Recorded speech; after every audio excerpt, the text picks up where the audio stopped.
Kasali rin siya. Opo.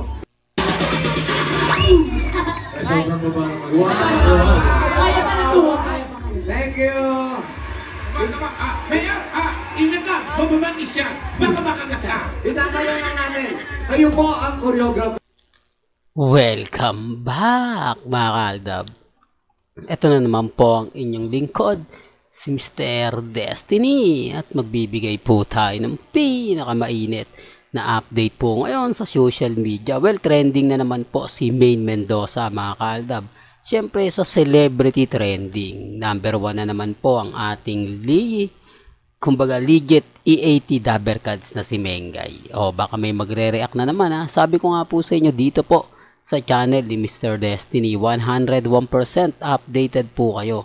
Ano man po yung mga gusto nyo pong malaman sa social media, sa Instagram, sa Twitter, sa Facebook, agad-agad naman po nyong malalaman yan. Di po ba? Alam nyo naman po, pagdating sa mga bagay-bagay, di po ba sa mga galawan po ni Miles, ni Mengay talagang kapansin-pansin. Di po ba? Ang laki ng nilobo ng katawan ni Miles. Di po ba kung ikukumpara mo dati kay Mengay, na konti lang po yung, di po ba? Pero gaya ng sinabi ko, depende po yan kay Richard Paul Carson. Kita nyo naman po yung kaseksihan din ni Alden Richards. Ito yung sinasabi ko at pinapaliwanag ko mga kaaldab, na pagdating po sa mga bagay-bagay na ganyan, kitang-kita nyo naman po. Di po ba? Basta ako chill lang mga kaaldab. Yun lang naman po yung importante. Di po ba? Kung ano lang yung nakikita ninyo, napapanood ninyo, abay kampante lang. Di po ba? Okay lang po yung mga sinasabi ng iba. Nako, normal lang naman yan, Mr. Destiny, na may mga ganyang halikan si Mengay at si Congressman Spotted. Mag-asawa naman sila. Yan yung pambanat sa atin, pambasag, lalo na pagka sinasabi kong edited picture lang yung pinapakita. Di po ba? Pero bago natin ituloy itong magandang update po natin, kung bago ka lang sa channel na to at isa kang true-blooded Aldab Nation na nagmamahal po kila Mengay at Isoy, tama po ang channel na pinuntahan mo, kaya consider na po kitang bagong subscriber at huwag mong kalimutang i-share ang mga video po natin sa mga mami, sa mga titas at sa mga senyor. Well, balikan natin itong si Mengay. Ang dami pong mga kwela, ang dami pong mga update na kung saan nga po talaga si Mengay yung pinaka main topic. Normal lang po yan. Gaya nga po ng video o ng photos na pinakita ko sa inyo na pinagpepiestahan po nila na binabasag naman po natin. Isa po sa rason at dahilan yung galit nila, yung inis po nila. Di po ba na kapag ako nagbibigay nga ng update, guilty sila kasi hindi daw po maganda yung binabato ko, hindi daw umaayon yung mga sinasabi ko. Gusto po kasi nila mga kaaldab, sasabay ako sa agos. Kung ano yung mga pinopost, ganun lang po yung i-update natin, yung mga comment na, lahat naman po doon, pabor Di po ba? Lahat po ng mga pumupunta doon, masaya. Kasi sa totoo lang, wala naman po kasing ibang update. Wala naman po kasing ibang, kumbaga makukuha sila ng mga ganito, ganyan, etc. etc. Di po ba? Kasi sinasabi ko lang po ito sa mga dumadaan at bumibisita sa channel natin. Ako, masaya po ako mga kaaldab, lalo na nga po kapag ang pinag-uusapan ang real life couple. Di po ba? Masakit ang katotohanan, pero yun po hindi lang po nila matanggap. Hindi lang po nila, kumbaga, may i-share ng gusto kasi maraming ang bumabatikos. Kumakalma po sila kapag ang daming comment na hindi nga po maganda.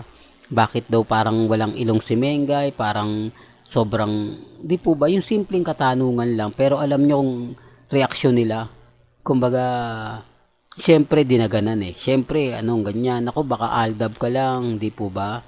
Ako mga kaaldab, sabi ko nga po sa inyo, naghahanap tayo ng update, pero kapag nakakita tayo ng mga ganun at napakaraming komento na gusto po talaga ng kasagutan, dahil hindi naman po yun iba isasagutin ng admin na nagpost. Bagkos hahayaan lang, pero tayo po yung babatikos. Tayo po magsasabi, tayo po magpapaliwanag. Di po ba? Ngayon, may update tayo kay Mengay. May update tayo kay Alden. Kaya nga po sabi ko sa inyo, ito yung pinaka-sexy. Ito yung pinaka masasabi natin na Kaya nga po mga kaldab, kita nyo, pagdating sa mga ganitong bagay, numero 1 po tayo. Di po ba? Kaya dun sa mga magre-react at magko-komento, may kanya-kanya tayong opinyon.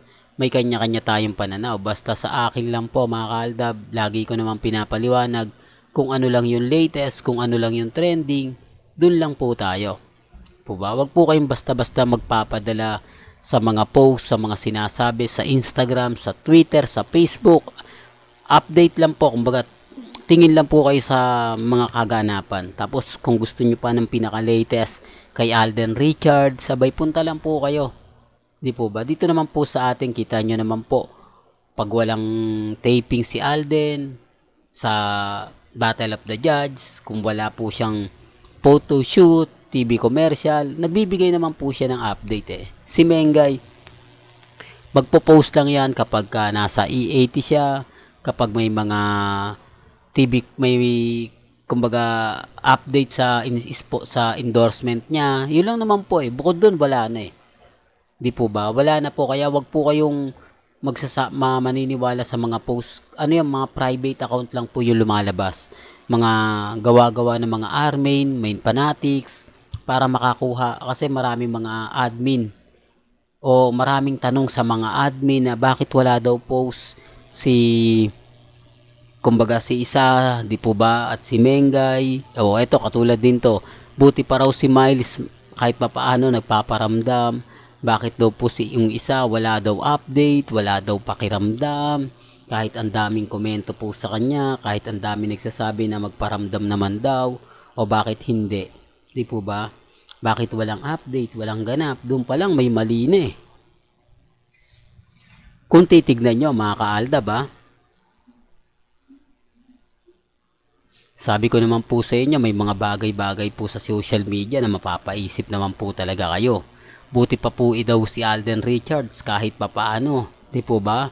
Workout lang, pwede naman tong gawin nung isa. Pero bakit po hindi niya ginagawa? Bakit wala pong ganap? Wala talagang, masasabi natin walang kabuhay-buhay. di po ba? Pag ito, pasensya na po kayo kung lagi kong binabanggit. Hindi lang talaga maganda yung mga sinasabi sa atin. Kaya dito na lang po minsan ako bumabawi. Dito ko na lang po sa channel ko sinasabi yung mga dapat nyo pong malaman. O yung mga dumadaan at bumibisita po sa channel ni Mr. Destiny. Alam nyo naman po, pagdating sa bagay na ganito, 101% updated po tayo. Well, hanggang dito na lang po yung updates natin Kaya kung gusto nyo pa po ng pinaka-latest at sariwang update, abay tutok lang po kayo dito sa channel ni Mr. Destiny para updated po kayo sa mga bagong video po na ilalabas po natin maya-maya lang. Hanggang sa muli, salamat po sa panonood at pakikinig.